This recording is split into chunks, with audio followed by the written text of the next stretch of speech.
Ok, dans le dernier épisode sur Death Note, je me suis rasé la barbe pour ressembler un peu plus à Light, et au vu des commentaires, ça a choqué du monde. Apparemment, ma situation capillaire est une source d'angoisse pour mes abonnés. Donc rassurez-vous, c'est pas parce que je parle d'Avatar que je vais me raser.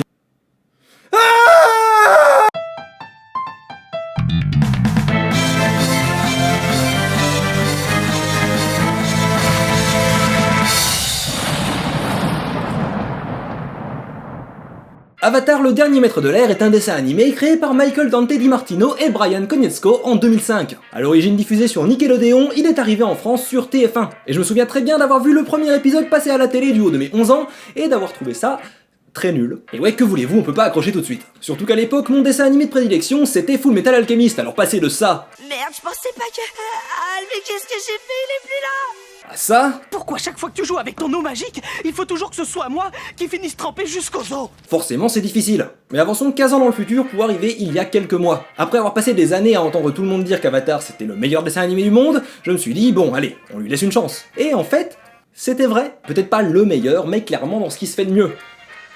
Et ça n'a aucun sens. Si j'ai parlé de FMA juste avant, c'est pas pour rien. L'animation japonaise, vous le savez, c'est toute une industrie du divertissement riche et variée dans laquelle on peut aussi bien trouver du gentil petit dessin animé pour les enfants que du...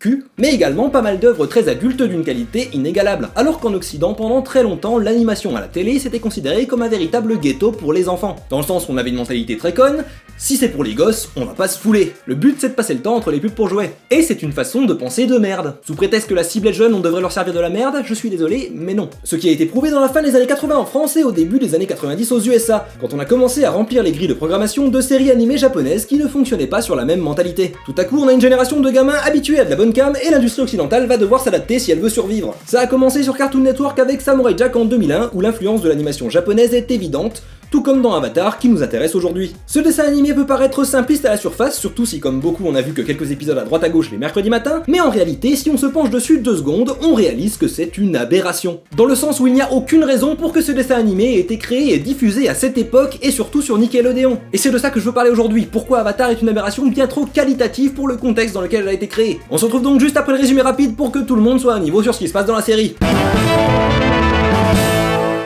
Alors tout commence sur la planète Pandora où vivent les Na'vi, de grands aliens bleus. Vous l'avez? Parce qu'en fait ça s'appelle Avatar aussi.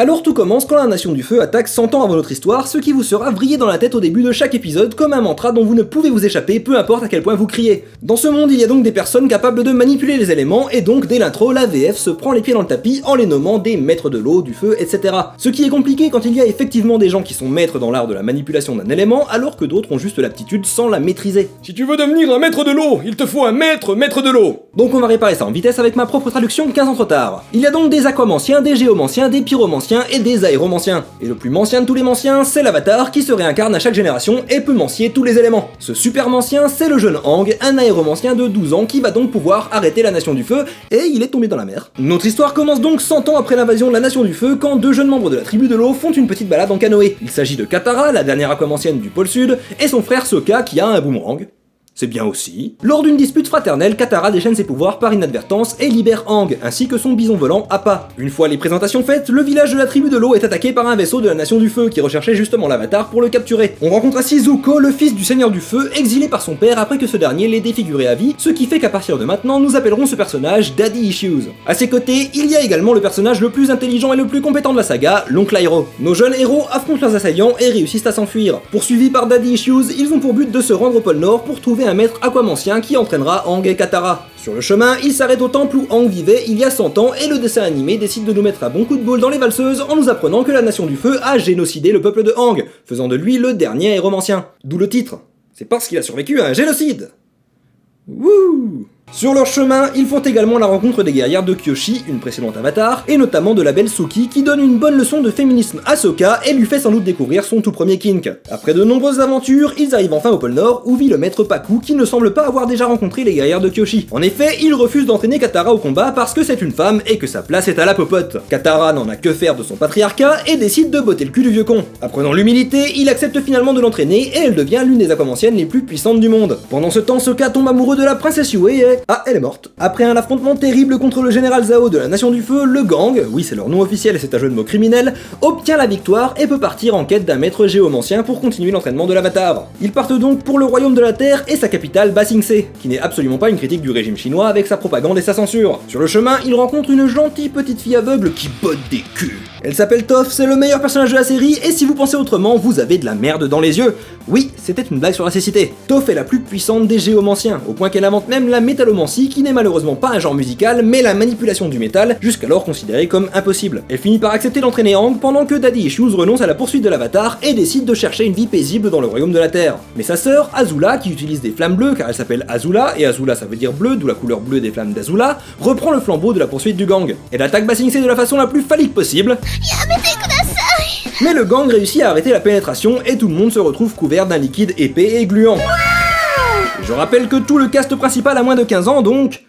Whip! Azula prend le contrôle des espions du royaume et essaye de convaincre Daddy Issues de revenir du côté du mal. Et comme Daddy Issues a des Daddy Issues, il accepte. Aang est presque tué par un éclair en pleine poitrine et Ba Sing Se est capturé par la Nation du Feu. Quelques jours plus tard, Aang se réveille et tout le monde sur Terre pense qu'il est mort, à l'exception de ses camarades. Il leur reste très peu de temps avant l'éclipse qui affaiblira tous les pyromanciens et sera la meilleure opportunité pour vaincre la Nation du Feu. Mais Aang n'a toujours pas appris à manipuler le feu et donc n'a pas encore terminé son apprentissage d'avatar. Cependant, le gang décide de malgré tout mener l'offensive contre la capitale du feu à l'aide du père de Katara et Sokka. L'éclipse a lieu et l'assaut est lancé sur la capitale, mais le Seigneur du Feu avait prévu une attaque le jour le plus évident pour l'attaquer et leur a tendu un piège. Le gang est forcé de s'enfuir en laissant leurs camarades se faire capturer et c'est une défaite totale pour les gentils. Mais Daddy Issues résout ses Daddy Issues, gagnant ainsi de nouveau le droit d'être appelé Zuko, tandis qu'Azula perd la boule après avoir été écartée du combat par son père, ce qui fait qu'elle devient désormais la nouvelle Daddy Issues. Il doit toujours y avoir un Daddy Issues. Zuko rejoint donc le gang pour devenir le maître de pyromancie de l'avatar. Il en profite pour faire une quête secondaire avec Sokka et libérer Suki de prison, puis comme la fin approche et que la tension est à son comble, tout le monde va à la plage et décide de regarder une pièce de théâtre qui résume toute la série rapidement et sans grand respect pour les événements qui s'y sont déroulés et... Oh mon dieu, c'est un résumé dans un résumé!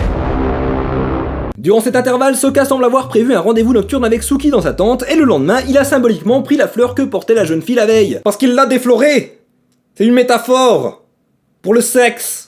Avec les fesses! Bref, le gang part affronter le Seigneur du Feu avant qu'il n'ait le temps de détruire complètement le monde. Sokka prouve que son boomerang n'est pas inutile, Toph devient Iron Man, Katara et Zuko mettent fin au règne éternel de Daddy Issues, et Aang, forcé de choisir entre perdre la guerre ou tuer le Seigneur du Feu, décide de sortir un tout nouveau pouvoir du cul d'une tortue lion et retire la pyromancie au grand vilain qui perd ainsi son statut et sa capacité de nuire. Les gentils ont gagné, Zuko devient le nouveau Seigneur du Feu, la paix revient dans le monde, Aang pécho Katara après 3 saisons de friendzone, et c'est la fin d'Avatar, le dernier maître de l'air. Cette série est très cool. Et si elle vous a laissé sur votre faim, vous pouvez aussi regarder l'adaptation de Shyamalan, le dernier maître de l'air.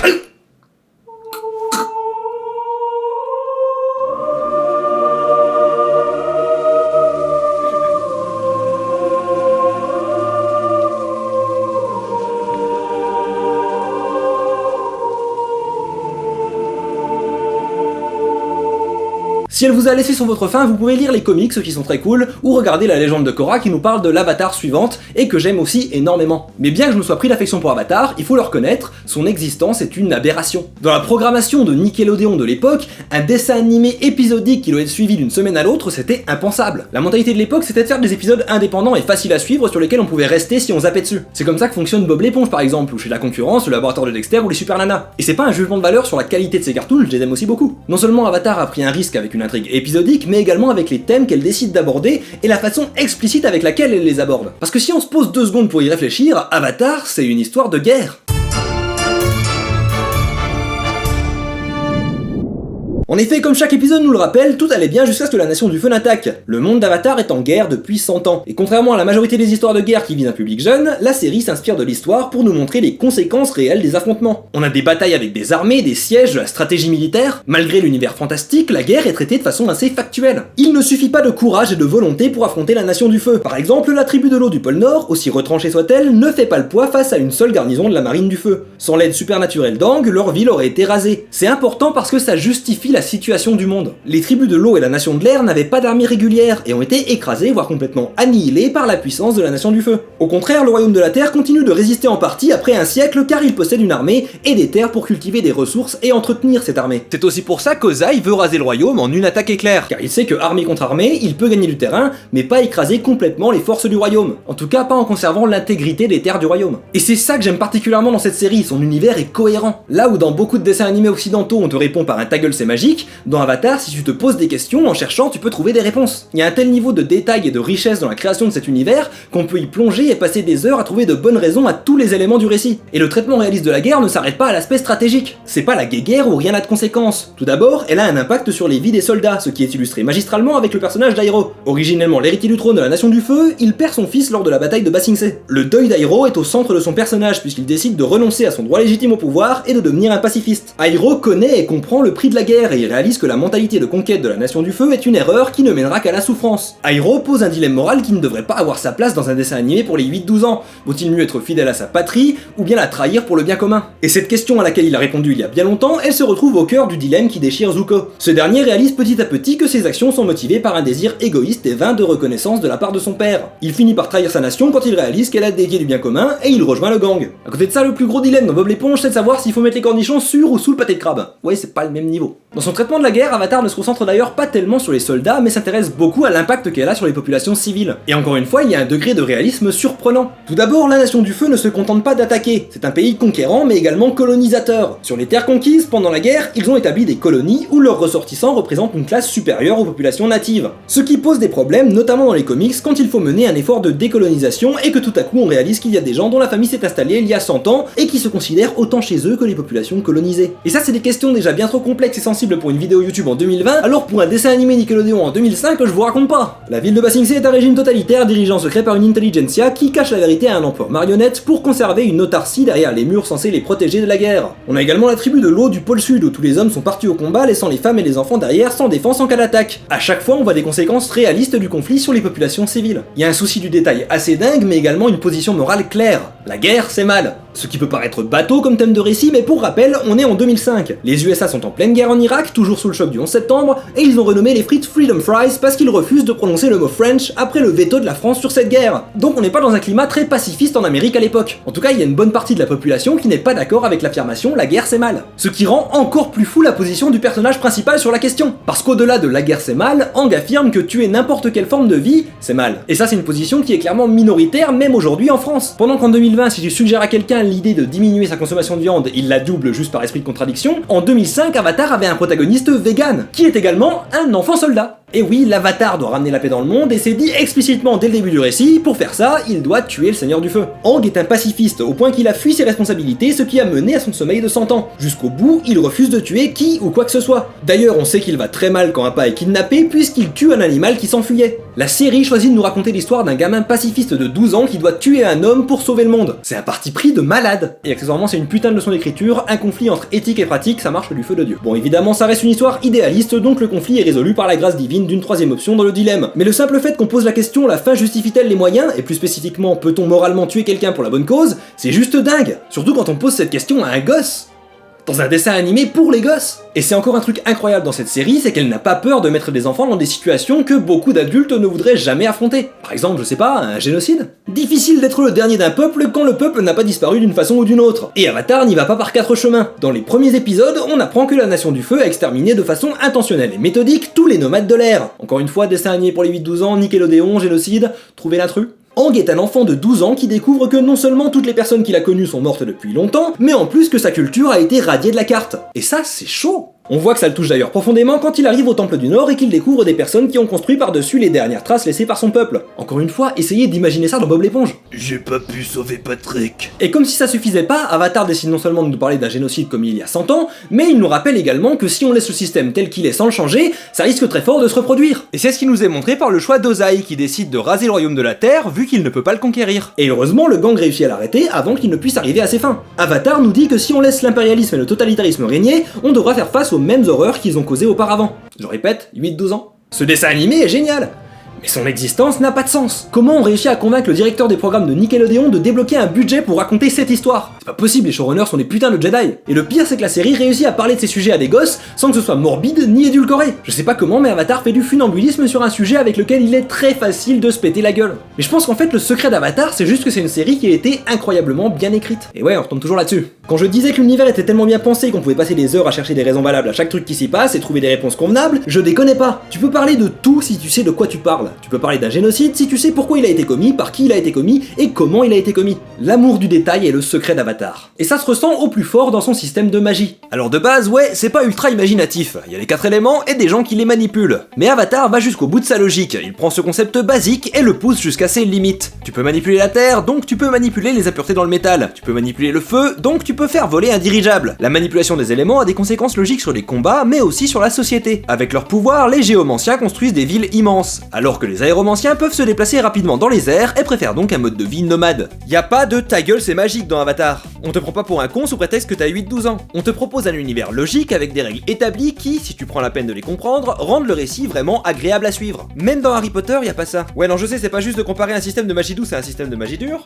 Mais gigolo de pisse, il faut une baguette pour faire de la magie ou pas? Alors que dans Avatar, les règles sont claires. Et si tu réfléchis 2 secondes, tu te rends compte que tu pourrais faire des trucs très sombres avec ces pouvoirs. Heureusement, c'est un dessin animé pour gosses, donc ils vont pas... La manipulation du sang! La manipulation du sang, nom d'un trou du cul sans fesse! Les aquamanciens peuvent manipuler le sang dans les veines des gens! Les momency, comme j'aime à l'appeler, est un des trucs les plus ouf d'Avatar. Parce que oui, bien sûr, c'est logique, le corps humain est composé à 90% d'eau, donc un aquamancien très puissant doit pouvoir le manipuler. C'est le genre de truc auquel tu penses après coup et que tu sais qu'on inclura jamais dans l'histoire parce que c'est trop sombre. Genre le fait que les Ewoks ont bouffé les Stormtroopers dans le retour du Jedi. Mais là, ils l'ont inclus dans le dessin animé! Sur Nickelodeon! Et encore une fois, ça passe! C'est de la sorcellerie! Et l'amour du détail, pour une œuvre que la majorité de l'industrie aurait considéré comme du temps d'antenne entre les pubs, il se retrouve partout. Le meilleur exemple, c'est les styles de combat. On aurait pu mettre des animations génériques pour l'invocation des pouvoirs et personne se serait plaint. Ou même des chorégraphies complètement fantastiques, personne n'aurait dit « c'est pas comme ça qu'on fait de la pyromancie ». Mais non, l'équipe derrière Avatar ne connaît pas l'expression « faire les choses à moitié ». Et donc, chaque forme de manipulation des éléments est basée sur un art martial oriental. L'aquamancie c'est le tai chi, la géomancie c'est du hungar, désolé pour la prononciation, la pyromancie c'est du shaolin et l'aéromancie c'est du bagua. Ce qui fait qu'à chaque fois qu'un personnage utilise un élément, il y a une cohérence dans ses mouvements. C'est un niveau d'effort qui n'était pas nécessaire, mais qui donne vie au combat. Quand on voit un personnage bouger d'une certaine façon, on sait quel élément il manipule. Avatar a un code chorégraphique pour son système de magie imaginaire. C'est fou de faire gaffe à ce point, il y a tellement d'amour investi dans chaque image de cette série, ça me dépasse. Ouais, et puis la représentation culturelle en général est super bien gérée, ce qui fait grave plaisir. Ouais, si tu veux, enfin c'est pas très important non plus. Bah, un peu que c'est important. T'aimerais toi qu'on fasse nimp avec ta culture? Genre, je sais pas, qu'on prétende que la cuisine française, ça appartient à la culture anglaise? Ouais, la représentation culturelle correcte, ça compte, surtout quand une œuvre s'attaque à tout un continent. Alors en soi non, mais déjà qui vous êtes et qu'est-ce que vous venez faire dans mon... Démonstration.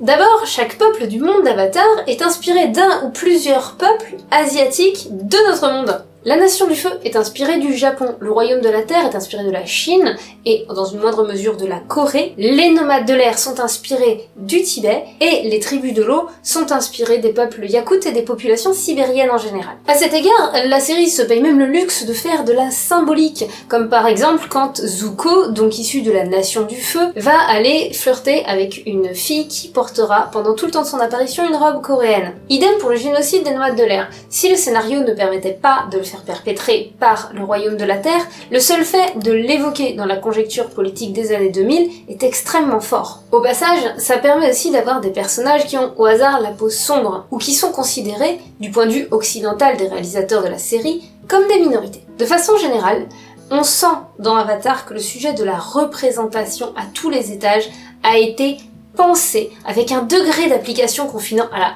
perfection. C'est flagrant dans le cas de la représentation culturelle, avec des vêtements, coiffures, architecture sourcée et correctement portée à l'écran, mais c'est aussi le cas avec la représentation du genre et du handicap. Tout d'abord, les sociétés représentées. Soit elles ne sont pas sexistes, et auquel cas on trouve un nombre égal d'hommes et de femmes au hasard dans l'armée, dans les institutions politiques ou encore chez les commerçants, soit elle est sexiste. Mais lorsque les personnages arrivent dans cette société sexiste, au hasard la tribu de l'eau du Nord, ce sexisme est présenté comme dommageable à la dite société et ça va être prouvé par le scénario. Et aussi, les personnages machos se font rétamer par les personnages féminins qu'ils sous-estiment et ça c'est jouissif. De plus, si on considère les 3 groupes de personnages principaux, d'un côté on a la team Avatar avec Aang, Katara, Sokka et Toph, de l'autre la team Zuko avec Zuko et Hiro, et enfin la team Azula avec Azula, Mai et Ty Lee. 4 personnages masculins, 5 personnages féminins. Katara, qu'on attend dans le rôle de la love interest du héros biclassé maman du groupe, est aussi et avant tout une adolescente avec un caractère très fort, dont toutes les colères sont légitimes et qui se tape l'un des arcs les plus dark de la série. Elle porte en elle autant le désir de justice que le désir de vengeance. Et aussi, elle se fait rappeler à l'ordre quand elle veut se comporter en maman. Pas parce que les autres n'auraient pas besoin d'une figure maternelle, mais parce qu'elle a 14 ans et que c'est injuste de faire peser ça sur ses épaules. Toph est une fillette aveugle dans un monde en guerre. Dans n'importe quelle autre fiction, elle serait la petite chose qu'on doit protéger. Dans Avatar, elle est une héroïne et la Bender la plus badass alors qu'elle est autodidacte. Tout son développement de personnage est un grand coup de pied au cul dans toute forme de validisme, alors que pourtant son handicap n'est jamais nié ni minimisé et qu'il est bien une vraie source de mise à l'écart tant du savoir que de la société. Mais Avatar n'en reste pas là. La série réussit aussi à présenter des personnages masculins atypiques, loin d'être les canons d'une certaine masculinité hégémonique bien trop souvent représentée dans la fiction. Il s'en échappe au contraire pour aborder autant de façons d'être un garçon, et ce, sans jugement de valeur. Aang déjà. C'est peut-être l'élu, mais c'est un garçon non violent, végétarien, un peu flippé, bouffé par la culpabilité, plein de tendresse et de gentillesse pure, qui aime rire et ne cache rien de ses émotions. C'est un gamin de 12 ans qui, dès qu'il oublie qu'il a le poids du monde sur les épaules, se comporte comme un gamin de 12 ans. Sokka, qui essaye d'être un grand guerrier surprotecteur, et surtout un garçon cachant son insécurité derrière une face de clown. Il joue à l'imbécile, non pas parce qu'il n'est pas intelligent, c'est un très bon stratège et il deviendra au fil de la série un leader très capable, parce qu'il souffre d'un syndrome de l'imposteur et se compare constamment à un idéal inaccessible. De plus, il est conscient d'avoir moins de force de frappe que sa propre petite sœur. Il n'essaiera jamais de l'humilier ou de la rabaisser pour flatter son propre ego. Au contraire, il partira régler ses propres problèmes pour prouver sa propre valeur. Quant à Zuko et Azula, il faut absolument les regarder ensemble pour comprendre la subtilité d'écriture de ces personnages. Là où on attendrait que le fils aîné suive les traces de son père et que la fille cadette soit la rebelle en crise existentielle, Avatar inverse la donne entre Zuko et Azula. Zuko a, qu'il le veuille ou non, le cœur tendre de leur mère. C'est lui qui parvient à s'échapper de l'écrasante autorité paternelle. Il va se remettre en question, apprendre le pouvoir de la générosité, de la simplicité et même des tâches domestiques, autant de valeurs considérées comme féminines. Zuko va servir le thé et faire le ménage. Et oui, ça va le faire grandir en tant qu'être humain, parce que c'est pas humiliant, mais gratifiant de ne dépendre que de soi-même. Azula, au contraire, est la fille de son père et dans un désir de faire ses preuves, d'être l'enfant parfait, va partir dans une espèce de délire psychopathe, parce que c'est aussi ça. Faire des bons personnages féminins, c'est faire de bons antagonistes féminins, valables, redoutables, effrayants, mais pas au nom de leur féminité. Entre Azula et Zuko, finalement, il y a surtout Hiro. Parce que Azula n'a jamais eu de Hiro pour lui montrer une autre voie à suivre. Ce qui l'a fait plonger au moment où Mai et Ty Lee décident de la laisser tomber, c'est la solitude dans laquelle elle s'est elle-même plongée à cause de ses choix. Cette solitude de l'hubris à laquelle Zuko, lui, a réussi à renoncer. Mais sérieux, c'est beau. 15 ans plus tard, Avatar reste l'une des séries qui a le plus magistralement géré le sujet et les scénaristes seraient allés beaucoup plus loin s'ils l'avaient pu, on en a la preuve dans les comics. Et ça fait partie du plaisir, parce qu'on va pas nous ressortir les mêmes vieux archétypes éculés jusqu'à la moelle. On va nous sortir des personnages aussi unique qu'attachant, avec des points de vue habituellement inexplorés dans la fiction grand public, et qui fait bien davantage écho à nos vies, justement, parce que la représentation est gérée magistralement. Ok, j'avoue c'est cool, et effectivement, ça corrobore mon analyse, Avatar ne devrait pas exister. En 2005, on s'intéressait tout simplement pas à ces questions dans la culture populaire. Ouais, ces questions sont importantes encore aujourd'hui. Par contre, il faut partir maintenant, c'est mon émission, hein. Avatar est allé sur des terrains que beaucoup d'œuvres encore aujourd'hui n'osent pas aborder. La prise de risque était énorme, et rien que pour ça, cette série est admirable. Mais en plus de ça, elle est vraiment géniale. Quand je dis que c'est une aberration, c'est parce que ce dessin animé n'a aucune raison d'être aussi bon qu'il l'est.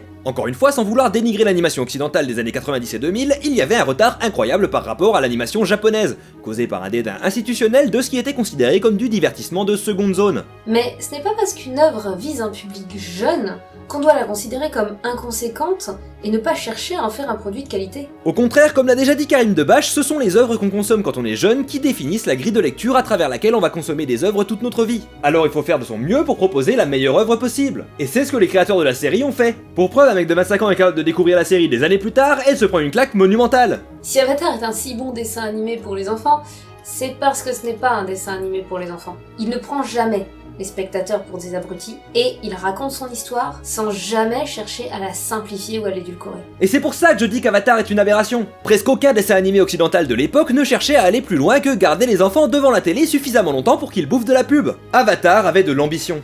Avatar était l'aberration dont on avait besoin. Ce dessin animé, c'était la preuve qu'en Occident, on pouvait faire ce que les Japonais faisaient depuis des décennies. Alors évidemment, on n'a pas l'industrie gigantesque qui permet au Japon de sortir des centaines de produits tous les ans, mais Avatar nous a montré qu'on pouvait se détacher des mentalités qui dominaient jusqu'alors le monde du dessin animé pour la télé. Et si l'idée reste présente que l'animation est un sous-art réservé aux enfants par rapport au vrai cinéma en prise de vue réelle pour les adultes, Avatar est un sacré coup de pouce dans la bonne direction. Sans Avatar, je pense qu'on n'aurait jamais eu Adventure Time ou Gravity Falls. Avatar est une aberration éditoriale qui allait à contre-courant de tout ce qui se faisait dans l'industrie à l'époque, et ce sur tous les niveaux. Je maintiens, les créateurs de la série sont des Jedi pour avoir réussi à faire financer et diffuser ce dessin animé. Mais heureusement qu'ils ont réussi, à la fois pour ce qu'ils représentent au sein de l'animation occidentale, mais aussi parce que c'est une œuvre d'une qualité rare. Vraiment, c'est un dessin animé qui m'a touché, surpris et qui a fait de moi un fan immédiat. Donc oui, Avatar est une excellente série, tant du point de vue du storytelling que de la représentation que de tout. Alors en fait, regardez Avatar. En tout cas, merci de m'avoir invité pour en parler. Mais je vous ai pas invité, moi, je sais pas qui vous a laissé rentrer dans cette émission. Bah lui. Qui, lui? Pas cette fois. Ah non, 3. Quoi? T'as dit 7. Mais non, j'ai dit 7 fois. Bah oui, 7 fois, mais là ça fera juste 3 fois. Hein?